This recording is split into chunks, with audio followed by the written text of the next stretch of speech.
किसान भाइयों नमस्कार। देव फार्मिंग यूट्यूब चैनल पर आपका एक बार पुनः स्वागत। किसान भाइयों, आज हम बात करेंगे प्राकृतिक खेती में जो जीवामृत हम तैयार करते हैं, तो जीवामृत तैयार करने के लिए किन किन सावधानी का हमें ध्यान रखना चाहिए और प्रयोग करते समय क्या सावधानी बरतनी चाहिए, आज इस विषय पर बात करेंगे। क्योंकि अभी तक बहुत सारे किसान भाई गलतियां कर रहे हैं जीवामृत को बनाते समय भी और फिर प्रयोग करते समय भी। तो इसलिए कल भी रात्रि में एक फ़ोन आया भुवनेश्वर से कि जी मेरा जीवामृत 1 माह से ज़्यादा का हो गया है, क्या मैं उसे प्रयोग कर सकता हूँ। तो इस तरह की समस्याएं सामने आ रही हैं। तो इन सवालों को ध्यान में रखते हुए आज की हम वीडियो क्या क्या सावधानी हम रखें जीवामृत बनाते समय और जीवामृत का प्रयोग करते समय, इस पर आपसे विचार करेंगे आज। तो किसान भाइयों, सबसे पहली सावधानी जीवामृत को बनाते समय ये रखनी है कि हमें जीवामृत को शेड में तैयार करना है।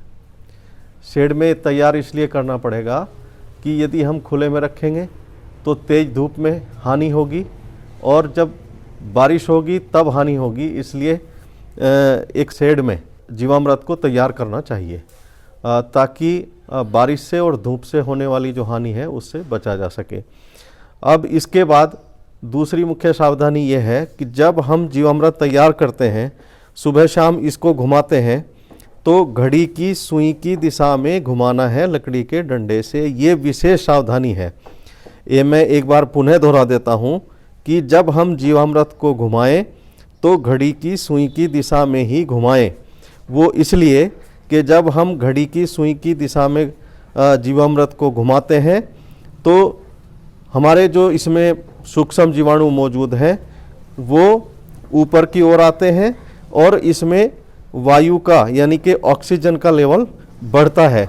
यदि हम एंटी क्लॉकवाइज यानी कि घड़ी की सुई की दिशा के विपरीत घुमाते हैं तो सूक्ष्म जीवाणु नीचे जाते हैं और ऑक्सीजन का लेवल कम होने के कारण वो मरने लगते हैं, जिससे हानि होती है। तो एक तो किसान भाइयों ये घुमाने में विशेष सावधानी रखनी है। अब आगे बढ़ते हैं। सर्दियों में जीवामृत 15 दिन में प्रयोग कर लेना चाहिए तैयार होने के बाद, क्योंकि ये 5 दिनों में तैयार हो जाता है सर्दियों में। तो तैयार होने के बाद अधिकतम 15 दिन हम इसको स्टोर कर सकते हैं सर्दियों में। गर्मी के दिनों में जीवामृत 3 दिन में तैयार हो जाता है, जिसको हम अधिकतम 7 दिन स्टोर कर सकते हैं।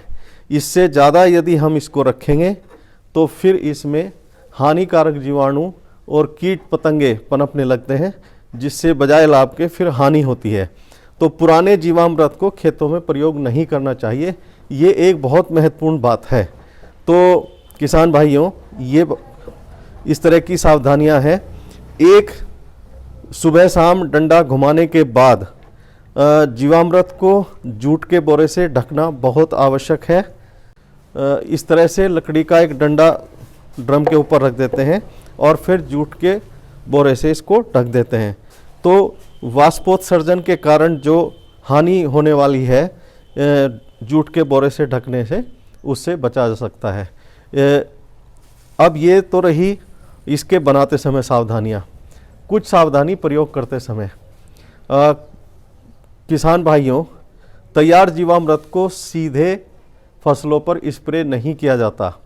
स्प्रे करने के लिए आपको 10%, 5%, 10%, 15% और 20% का घोल बनाकर ही विशेष रूप से गन्ने की फसल पर हम इसका स्प्रे कर सकते हैं। यदि हम सीधा इसका स्प्रे करेंगे फसल की पत्तियों पर तो हमारी फसल झुलस सकती है।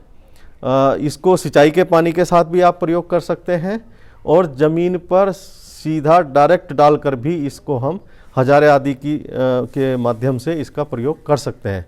तो किसान भाइयों, मैं समझता हूँ यदि इन सावधानियों का आप विशेष रूप से ध्यान रखेंगे तो आपकी पैदावार अच्छी होगी और आपको बजाय हानि के लाभ होगा। नमस्कार, धन्यवाद।